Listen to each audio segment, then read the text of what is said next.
Una corrección a tiempo. Muchas veces pensamos que todo lo que hacemos, lo hacemos bien. Que estudiamos o que hemos sido preparados en algo y que llegamos a un clímax de nuestro aprendizaje y que no hay nada más. Como dijo un gran maestro, con el título universitario dije que sabía mucho. Con la maestría dije que sabía muy, pero muy poco. Y con el doctorado me di cuenta de que no sabía nada. Sin embargo, observaremos en esta reflexión algo que dijo otro gran maestro, el Dr. Hendricks. Él dijo que quien deje de aprender, dejará de enseñar. Lucas deja por un instante el recorrido que está narrando del apóstol Pablo para narrar algo que sucede en Éfeso. Un buen narrador lo diría así: hacía Pablo su recorrido confirmando a los hermanos, mientras tanto en Éfeso, y abra su Biblia en Hechos, capítulo 18 y versículo 24. Si usted está siguiendo esta serie de reflexiones bíblicas allí en el libro de los Hechos, usted se dará cuenta de que el escritor Lucas viene hablando de Pablo, pero aquí hace una especie de paréntesis para hablar de Apolos y también de lo que Priscila y Aquila lograron hacer una corrección a tiempo, o mejor dicho, explicarle más exactamente las escrituras. En el versículo 24 del capítulo 18 de Hechos leemos de la siguiente manera: llegó entonces a Éfeso un judío llamado Apolos, natural de Alejandría, varón elocuente, poderoso en las escrituras. Apolo era un judío que había nacido fuera de Israel. ¿En dónde? En Alejandría. Esta era una ciudad importante de Egipto. Era centro de la cultura y también de instrucción de todo el imperio. Este hombre fue instruido en la escuela no de Alejandría, sino más bien en Antioquía, lo que lo hacía conocedor y experto en la interpretación de las escrituras. Era un hombre que nos dice la palabra que era elocuente. ¿Pero qué es esto de elocuente? Habla de que hablaba muy bien, que su expresión era muy correcta, pero que también las ideas que comunicaba eran muy correctas. Pero también dice poderoso. No solo las conocía y las exponía las verdades de las escrituras, sino que lo hacía con poder. Bueno, esto es una buena meta para todo maestro, para toda dama que ejerza también el don de la enseñanza. Para todo maestro sería muy saludable que fuera un hombre inteligente, conocedor, un expositor capaz de enseñar lo que la escritura dice. Observemos el versículo 25. Este había sido instruido en el camino del Señor.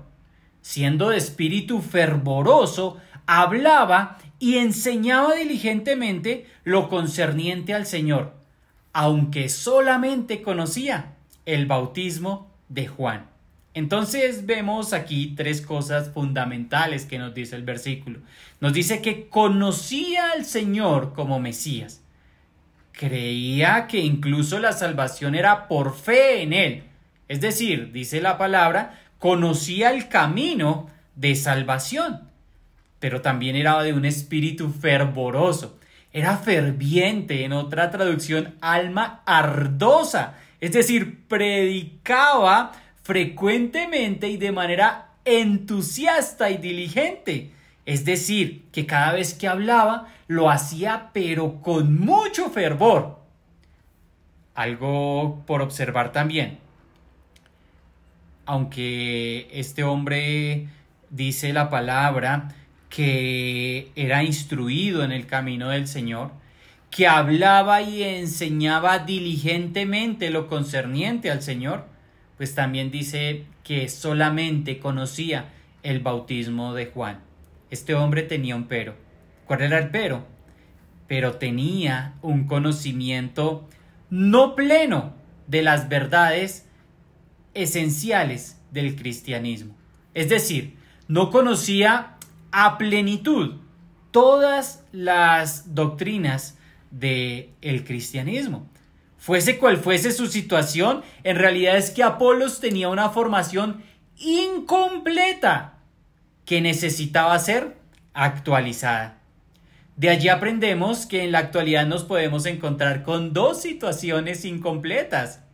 Por un lado están los que predican la verdad sin entusiasmo. Es mejor, al mejor estilo de un funeral.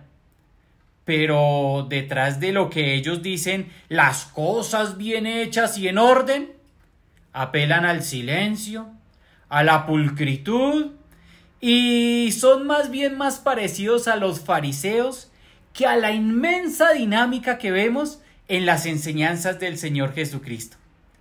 Pero por otro lado, y otra situación igual de incompleta, están algunos que con mucho entusiasmo, pero que no tienen el conocimiento pleno de la palabra de Dios. Estos deben ser instruidos y direccionados a una enseñanza más bíblica.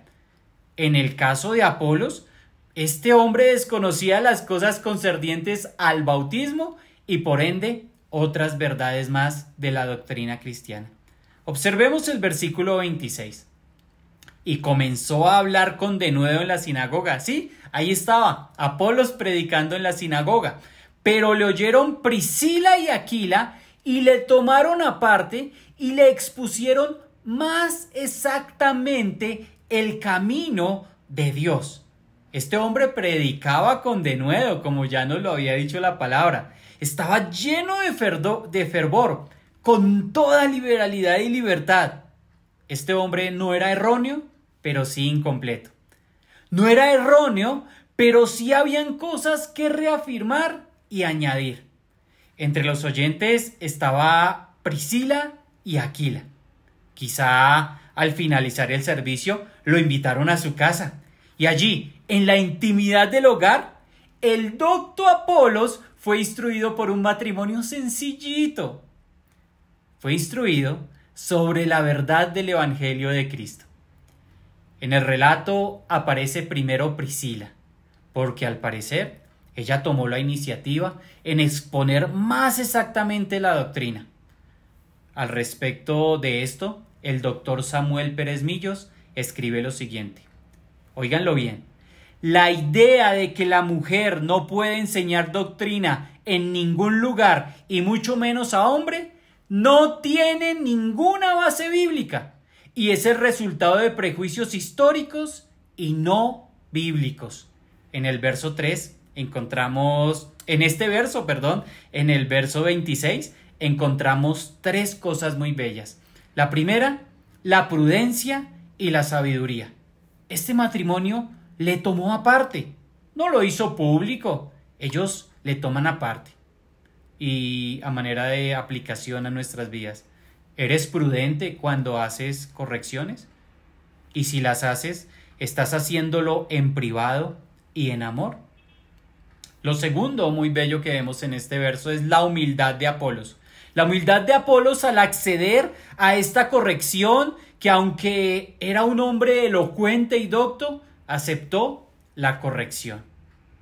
Y la tercera es que la enseñanza de la doctrina, que por este orden en que está escrito, fue probablemente mayormente por Priscila, y para aplicar. Agradecemos al Señor por damas que se instruyen en la palabra en los diferentes seminarios para poder ser más exactas en las escrituras.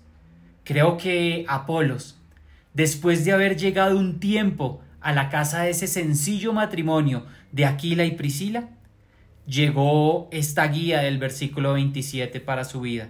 Miremos el versículo 27. Y queriendo él pasar a Acaya, los hermanos le animaron y escribieron a los discípulos que le recibiesen. Y llegando él allá, fue de gran provecho a los que por la gracia de Dios o por la gracia más bien, habían creído. Paréntesis. ¿Por qué se llega a creer? Única y exclusivamente por la gracia del Señor Jesucristo.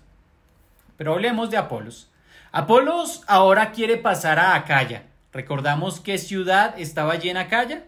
Corinto, ¿verdad? Entonces allí está Corinto.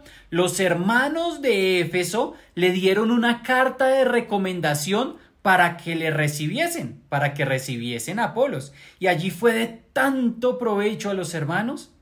Ahora este hombre era un conocedor de las Escrituras, un varón elocuente, pero también un varón enseñable, un varón corregible, un varón que fue tomado, y me atrevo a decir que discipulado por algún tiempo, por este matrimonio, hasta llegar a aprender de esos dos, de esa parejita, que había estado aprendiendo del mismo apóstol Pablo. Ahora, con la gracia de Dios, se encontraba edificando a la iglesia allí en Corinto, lugar donde muchos, pero muchos de los corintios se identificaron con él. Versículo 28. Mira lo que hacía ya Apolos allí en Corinto. Porque con gran vehemencia refutaba públicamente a los judíos, demostrando por las Escrituras que Jesús era el Cristo. Qué precioso, qué preciosa obra, que no solamente ahora es de Pablo, sino es un llamado a todos los creyentes. ¿Es usted capaz de refutar con gran vehemencia y públicamente a los enemigos de la cruz, y hacerlo por medio de las Escrituras, y declarar con toda veracidad que Jesús es el Cristo, demostrándolo por medio de las Escrituras? Bueno, hasta aquí esta corta reflexión, pero quiero que usted recuerde 3 cosas fundamentales. Usted puede saber mucho. Usted y yo podemos saber mucho, pero mucho. Pero como dice el doctor Edward Hendricks, quien deja de aprender, dejará de enseñar. Y este no fue el caso de Apolos, que aun siendo elocuente, aprendió lo más exacto con respecto al cristianismo. ¿Se está usted preparando en algún seminario, en algún instituto bíblico? Número 2. Sea sabio en hacer correcciones. Como Priscila y Aquila, ellos lo tomaron aparte, en la privacidad. Lo hicieron sin juicios, sin murmuraciones, de una manera sencilla. Y eso sí, esté usted seguro de que la corrección es bíblica y acertada. Y número 3, sea humilde para recibir correcciones. Después de un buen discipulado y de un espíritu noble, usted puede llegar, a su vida puede llegar la guía del Señor y dotarlo de su gracia y usarle en un lugar donde traerá mucha, pero mucha bendición a los hermanos. Ahora conoces la importancia de una corrección a tiempo. Muy buen día y bendiciones.